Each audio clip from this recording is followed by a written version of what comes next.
Hello everyone, welcome to my YouTube channel. In this video, we are going to discuss about the practical implementation of logistic regression in Python. In the previous video, we have discussed about the basics of logistic regression. What does the logistic regression role play? So we have discussed all such things, and now we will see the practical implementation of logistic regression. So before proceeding further, let's have a quick look at the dataset that we have used in this. So in this, I have used a dataset named as diabetes, which is keeping a record of all the patients suffering from diabetes.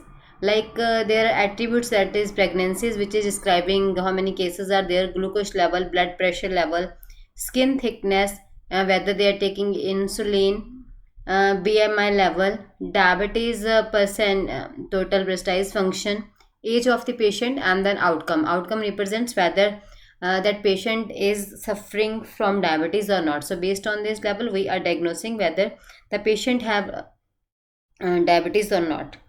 Fine. So this is about data set. So we can say there is no unwanted value that is to be removed, and we can also see the missing values are not there, so we need not to treat. Otherwise we can perform EDA just like we have done in the linear regression. So I have uploaded the video of linear regression using Python also. You can go, you can have a look at that. If you have not done yet, you can watch that. So now let's proceed with logistic regression. So just like Python, we will firstly import the few libraries. So we will import firstly libraries NumPy, Pandas, and Matplotlib for graphical representation for drawing the plot. So after this importing, I have diabetes dataset on the desktop. So we'll change it to desktop. Now we will read that diabetes.csv file using the command. So we have read the file, and we have just displayed the top 6 elements to have a look at the various columns and data which is there. You can use describe and information command to have a look at the further details. Once the dataset has been read, the next task is to get the independent and dependent variables, that is x and y.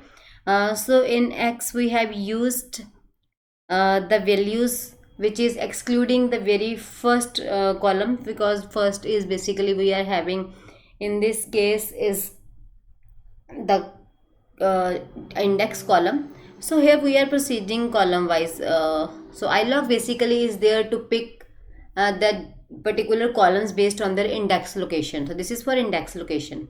So from the data which we have imported, from that we are picking the index location for particular columns. So this is a row and column wise. So from rows we are picking all the rows, but we are limiting the columns. We are excluding the index column, that is the 0th column, and -1 here represents we don't need this in the training set like outcome column, because this is my basically the dependent one. Outcome is dependent one. So if when we use this -1 over here, -1 dot values, that is we will pick all the values of all the columns where and the very first is treated as the index one. This is not required, which is considered 0 1 2 3 4 5. It is not having any header, so this is the not required attribute. Basically this is index column, so exclude that. Also here we are going to predict the outcome, which is a categorical, which is the requirement for logistic regression to have a column that is categorical, because logistic regression works on classification. So this is consisting of 1 and 0, where 1 represents the patient is suffering from diabetes and 0 represents patient is not suffering from diabetes. So this outcome will be excluded by using this -1 over here. So -1 will not be so in this case, by using this -1 index location, and which will remove the column from the rightmost side, the last column.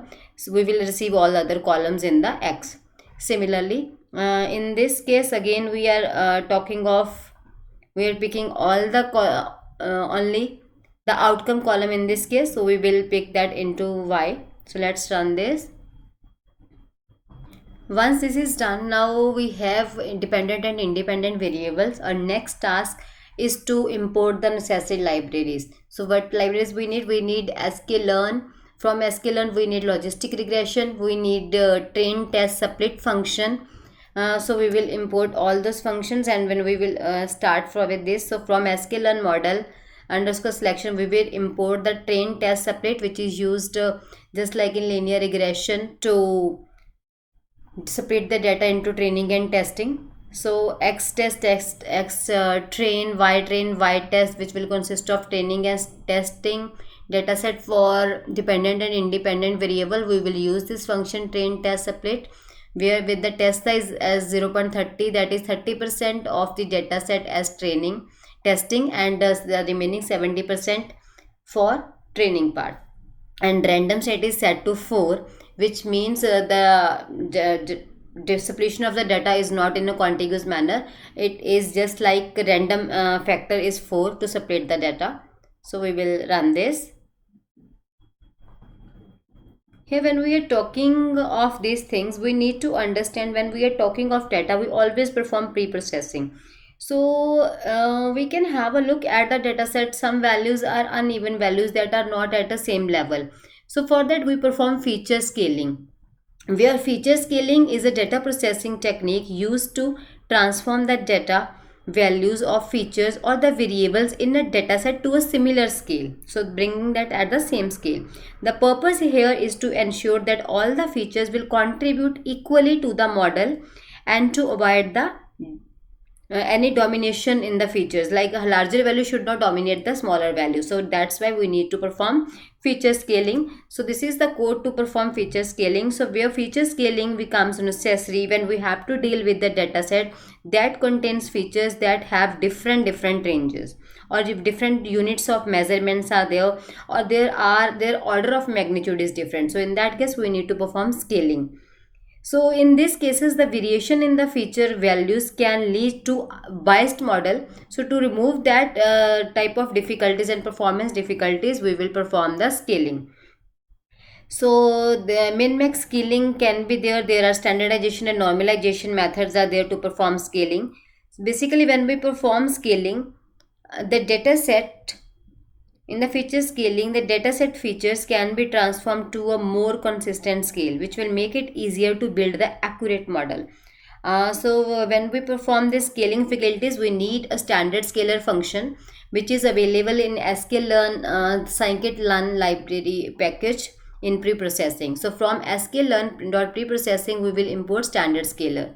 Now we will use this function, call this function inside a variable s1, and now we will apply this standard scalar function. We can write over here standard scalar dot fits transfer, or we the best way is import the call the standard scalar function in inside a variable and use that variable apply for application on different parameters. So we have x-train dataset. So on the training dataset, we will apply the standard scaling by using fit underscore transform, s1 dot fit underscore transform. So it will scale all the data in the training set at the same level. Similarly, for x test, we will perform s1 dot transform, that is to be applied on the x test. So in this case, in x dot train or x test, we will get the scale data, which is having same level, same magnitude, and same all other values. Now once the scaling is done, and the next step is to perform the logistic regression. So for that we need logistic regression function, which is available in sklearn linear model. So from that, import that function, import that into model logistic, then model logistic dot fit the model like in linear regression, and use the prediction. So now the prediction results are available in this. Simply print that. So these are the predicted values. So this is how logistic regression works, and the prediction is there. Similar to linear regression, but there are the only difference is that linear regression work on continuous, and this works on the discrete values or the categorical values. So the functions are available in logistic regression in sklearn kit. So this is how you can perform logistic regression. I suggest all of you to watch the video of linear regression also, and after that we will use auxiliary arrays or AUC, area under curve, as a performance matrix on logistic regression. So thanks for watching the video.